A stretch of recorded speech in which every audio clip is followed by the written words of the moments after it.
The chaos of a Tyranid invasion triggers humanity's fight-or-flight response on a planetary scale. In an instant, billions upon billions are reduced to the base instincts of our primitive ancestors. Yet, as in millennia past, it is in such times that our technology serves as a light in the grim darkness. Born upon great engines of war, it delivers wrathful vengeance upon our foes. Whether it be the lowly grunt work of armored trains which tirelessly haul men and munitions to the front lines, or the terrifyingly powerful weapons which effortlessly unleash mass destruction across the land. This shall be how our feeble bioform stands up to the greatest evolutionary predator this galaxy has ever known.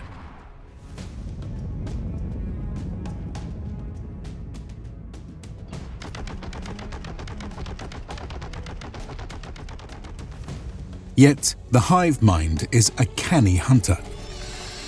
It is thus our technological superpower that the Tyranids now seek to neutralize with the advent of its latest attack.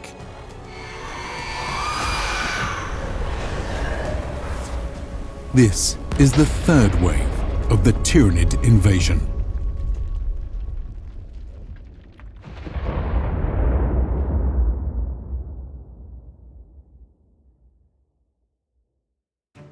I absolutely love the Warhammer universe, and one of my favorite things is seeing diverse factions pitted against one another. So if you're in a similar position to me, I can highly recommend today's sponsor, Tacticus, which brings the armies of Warhammer 40,000 into the accessible palm of your hand. Tacticus is a mobile game where you build squads to fight tactical battles where abilities, positioning, line of sight, and elevation all matter. Level design, enemy types, and boss mechanics are all well thought out, and make for refreshing gameplay across the various modes, which include themed campaigns, wave-based onslaughts, guild raids, guild wars, PvP arena fights, and tournaments. As a regular player, I really appreciate the constant updates and the attention the developers have been putting into keeping the meta fresh. The recent Machines of War update, for example, allows you to bring support vehicles to help bombard snipers, clear summons, and deal with rushes. Now, to celebrate the 2-year anniversary of Tacticus, the Blood Angels faction joins the battlefield. Deploy the jump pack equipped, melee-focused Metanio, or his psyker comrade Mephiston, Lord of Death. As someone who's unlocked most characters and completed virtually all the campaigns, I can honestly report I've gotten a ton of fun out of Tacticus without having to spend a single dollar. So please consider supporting the channel by pausing the video now to give Tacticus a download by scanning the QR code above or clicking the link in the description. And while you're at it, be sure to use the code Invicta222 to pick up some awesome goodies. Enjoy! A fringe Imperial planet faces the nightmarish invasion of a Tyranid hive fleet. In just the first days, eruptions of infiltrator species and gargantuan waves of assault species have unleashed hell across the entire world. Billions of Imperial citizens must flee or fight for their lives. Yet, smothered by the shadow in the warp, no one hears their screams.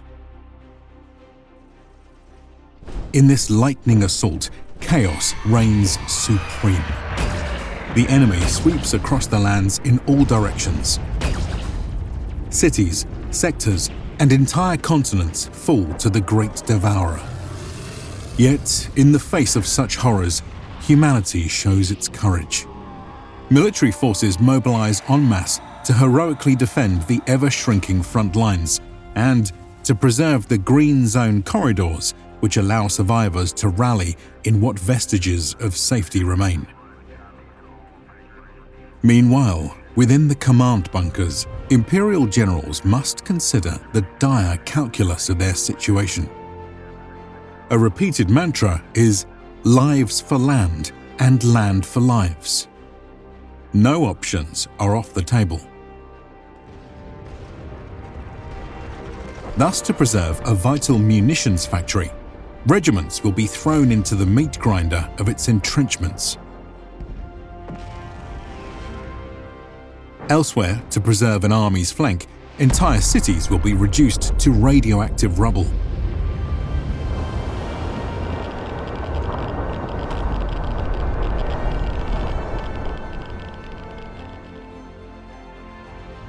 Whatever the choice, the Imperium must bleed men and resources to score victories. Yet, in the scale of a planetary invasion, there is ultimately little hope out of attritioning the Tyranids with such strategies. In lieu of stopping a hive fleet in space, the only true way of meaningfully evening the odds will be through the use of weapons of mass destruction. Not that one could ever deploy enough WMDs to entirely deplete Tyranid numbers without simultaneously destroying a planet in the process, but with enough damage inflicted, one might convince the invaders that consuming the planet is simply no longer worth the effort. However, the deployment of these arsenals proves increasingly difficult as the repeated use of any launch site will see itself become the focus of an overwhelming Tyranid response. A more prepared planet may have contingencies for this in the way of heavily defended facilities, hidden complexes, or mobile strike platforms. Yet, even in such cases, infiltration species may already have sniffed out such high-priority targets well in advance of an invasion. Thus, countermeasures will have factored into the hive mind's plan. After all, it has already consumed countless worlds and is no stranger to prey which attempt to use such deterrents. In our case, the under-equipped and underprepared Imperial defenders make do as best they can. WMDs are launched at enemy concentrations in sectors which have been lost. Forces on the retreat leave booby-trapped ordnance for their pursuers, and units on the verge of being overrun set up deadman switches to take out as many of the foe as possible when their doom inevitably comes. Thus, the Tyranids begin to suffer quite heavy blows in the opening stages of the fight. However, these have largely been absorbed by the first two sacrificial waves of basic bioforms. Now that the threat of WMDs has diminished, more expensive species will be deployed for the third wave. To get a better understanding of this phase of the invasion, let us return to the battle lines which rage around the young hive city Penitent Spire. Across the region, the Army Corps have been holding the line thanks to a steady stream of reinforcements and supplies. Zooming in to the southeastern sector, we see how these logistical systems are safeguarded by armoured trains, reserve units, and distributed depots brimming with anti-air and artillery emplacements. One of the first priorities of the Tyranid Third Wave will be to disrupt their operations. One specialized bioform is the Ravener. Their approximately warrior-sized, snake-like bodies allow them to rapidly traverse difficult terrain, squeezing through tight spaces and winding up tall obstacles. Yet it is most notably their digging claws which give them the alarming ability to tunnel underground in pursuit of prey. In such hunts, they are aided by heightened senses capable of detecting subtle vibrations, and even energy fields emitted by voxcasters or vehicles. Thus have packs of these beasts been stealthily making their way past the layered front lines of Imperial defenses. Carefully assessing the surroundings with heightened senses, they slither through minefields, crawl through entrenchments, and dig underground. Eventually, the Raveners manage to locate the various depots of the back lines. Here, just beneath the surface, they lay in wait within their burrows. When the moment is right, a sudden, synaptically coordinated ambush takes place all at once. Raveners burst forth from their concealments to charge at the nearest emplacements. Their primary goal is to incapacitate any valuable equipment, dismembering any unfortunate guardsmen caught in their way.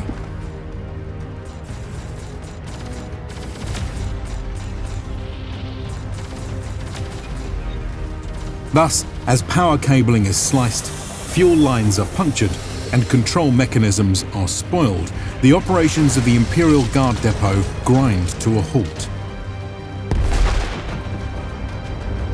For the first time since they spun up to repel the invaders, the cacophony of artillery and anti-air fire has finally diminished.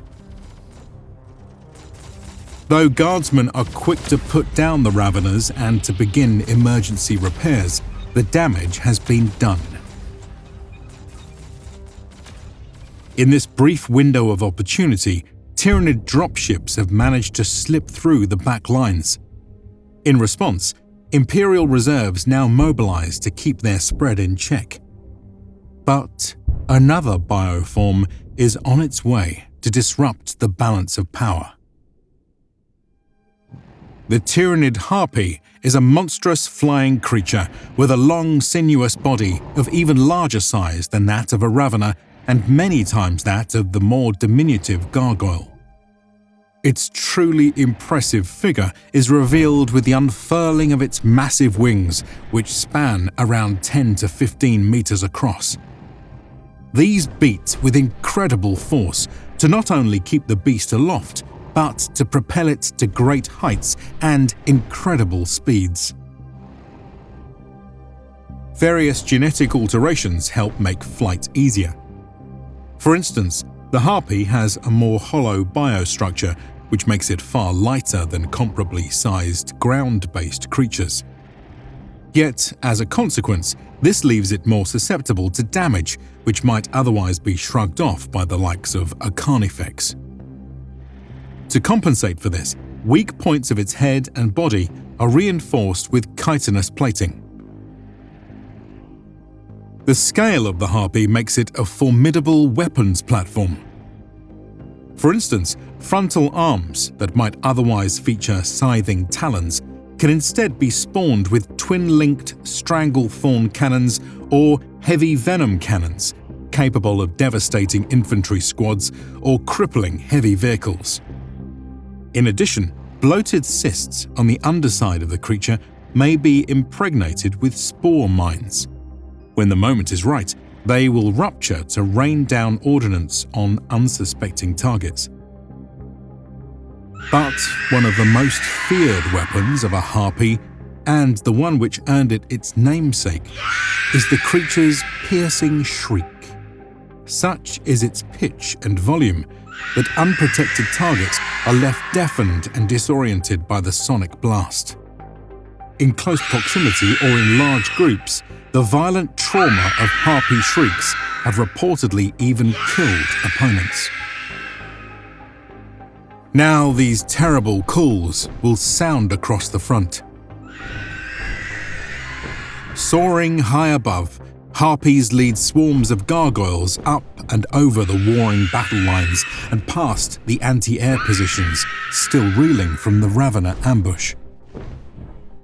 Sirens sound from down below as Imperial spotters attempt to track the penetrations of these aerial hordes. Valkyries move to engage. In prior battles, these warbirds had no issue swatting down the small packs of gargoyles. Now, however, the Tyranids gather in far larger clouds, which will require entire squadrons to take down. Yet, just as the Imperial gunships make ready their strafing runs, something massive blots out the sun overhead.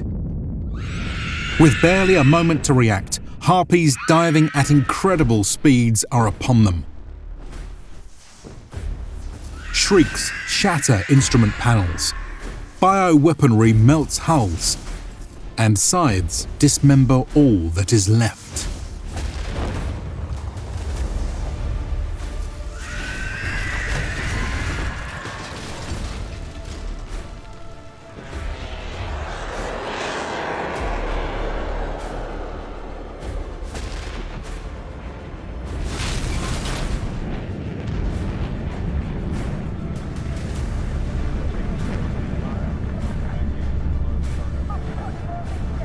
The wreckage of the Valkyries plummets to the ground. With another piercing shriek, Harpy assailants rejoin their formations, headed north.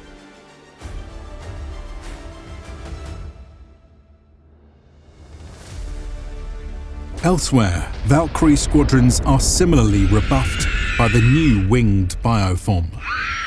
Pilots now engage with much greater hesitancy, yielding control of the skies to the Harpies.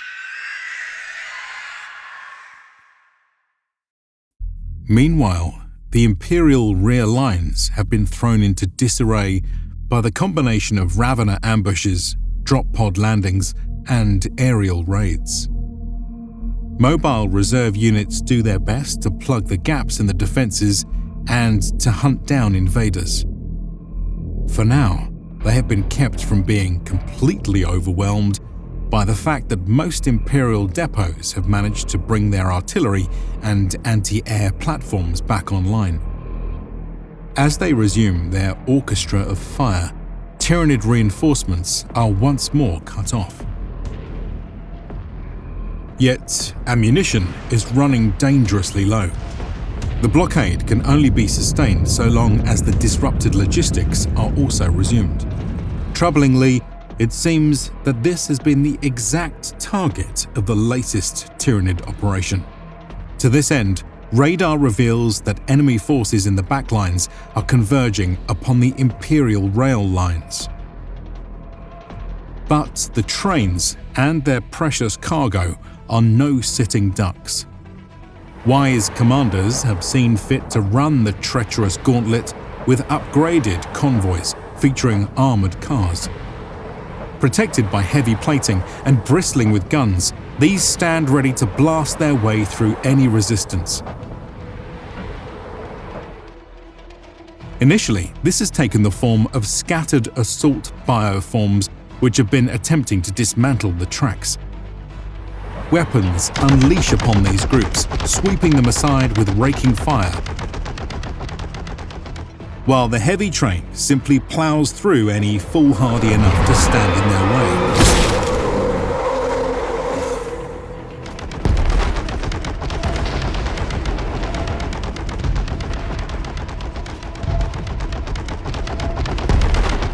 But it is from the Tyranids' aerial forces that the true danger lies. Up ahead, Harpies have been disgorging clusters of spore mines around the rail lines. Elsewhere, train conductors have, either intentionally or not, charged through these clusters at full speed. Though some have made it through, many such instances have resulted in crippling damage to the train and the rail line. In our own case, the armoured train exercises sufficient caution to slow down. Minesweeper teams quickly peel out to clear the tracks, while the remaining troopers and gunners remain on high alert overwatch. But they are not the only ones watching. Soon, Tyranids from all sides emerge to charge the stationary convoy. Packs of termagants close the distance while their winged gargoyle brethren follow overhead. Guardsmen and turrets unleash on these targets from across the train's entire length.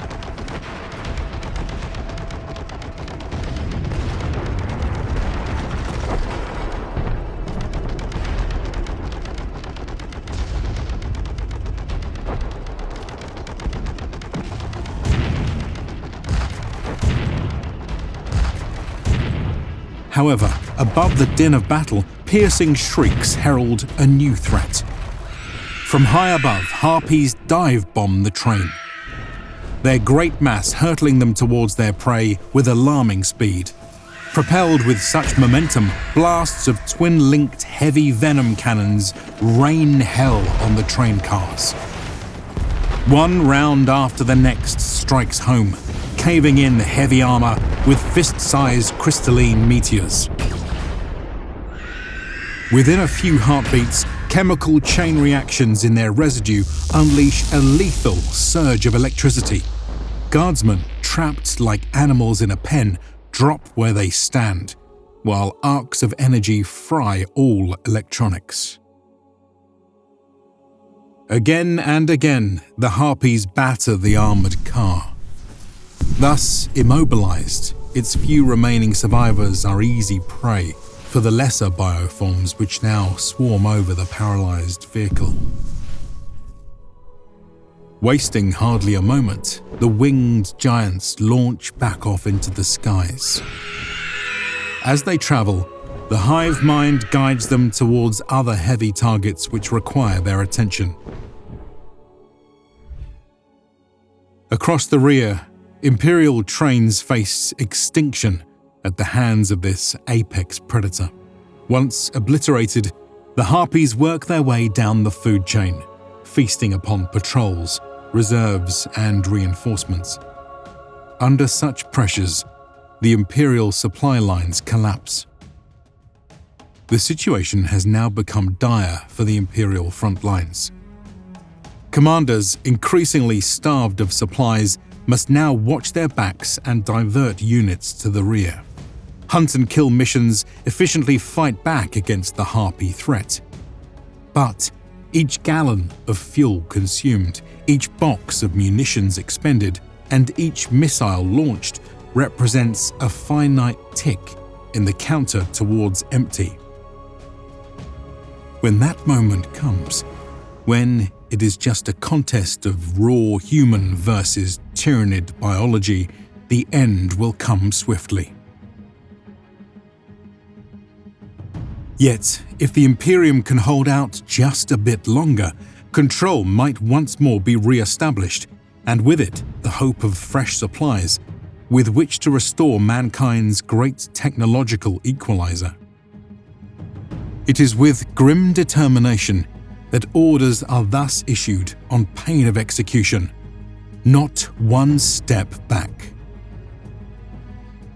Join us next time as we witness the brave last stand of our Imperial Guard Corps and its fortress garrison.